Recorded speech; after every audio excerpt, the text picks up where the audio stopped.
Saku kirikul on tänase seisuga valmis seinad, päikesepaneelidest katus, kiriku fassaad ja klaasist pea sissekäik. Peasaali ruum on viimistletud, välja arvatud põrand. Antud projekti eesmärgiks on koguda puuduolev 8000 eurot, mis läheb valgustuse jaoks, mille kogumaksumus on 27 000 eurot. Saku kirik on väga palju enamat kui lihtsalt koht jumalateenistusteks.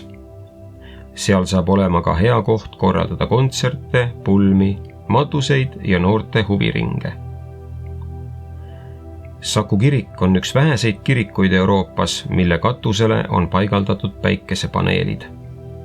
Ehk hoone ülalpidamiskulud on nullilähedased ja kütmine on loodussäästlik.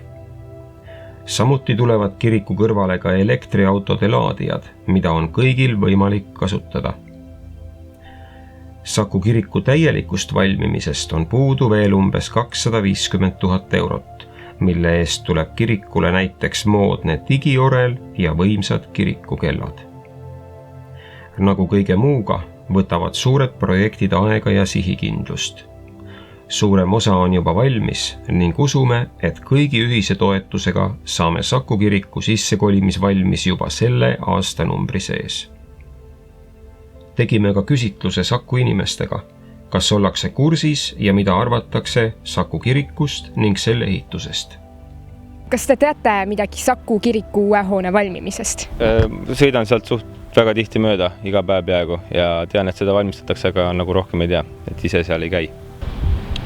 Ei tea kahjuks. Ma tean, et seda kirikut on üsna pikalt ehitatud ja suures osas vist toetuste najal.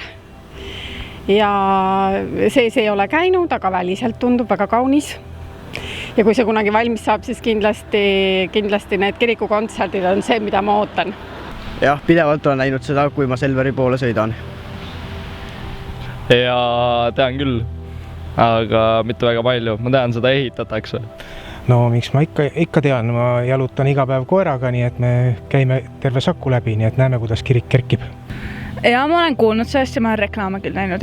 Ja absoluutselt, et olen jälginud kogu aeg seda ehitust, kuna mulle meeldib väga jalutada, jalutan sealt mööda ja olen vahest ka pilte teinud ja vaatan, kuidas asi areneb. Ja mida te arvate sellest?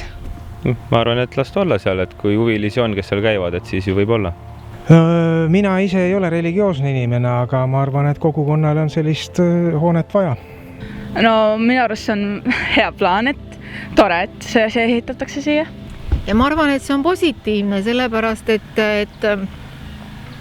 et uus kirik ja loodetavasti saab seda kasutada ka kontsertide jaoks ja et oleks inimestel selline tore koosviibimise koht ja võimalus.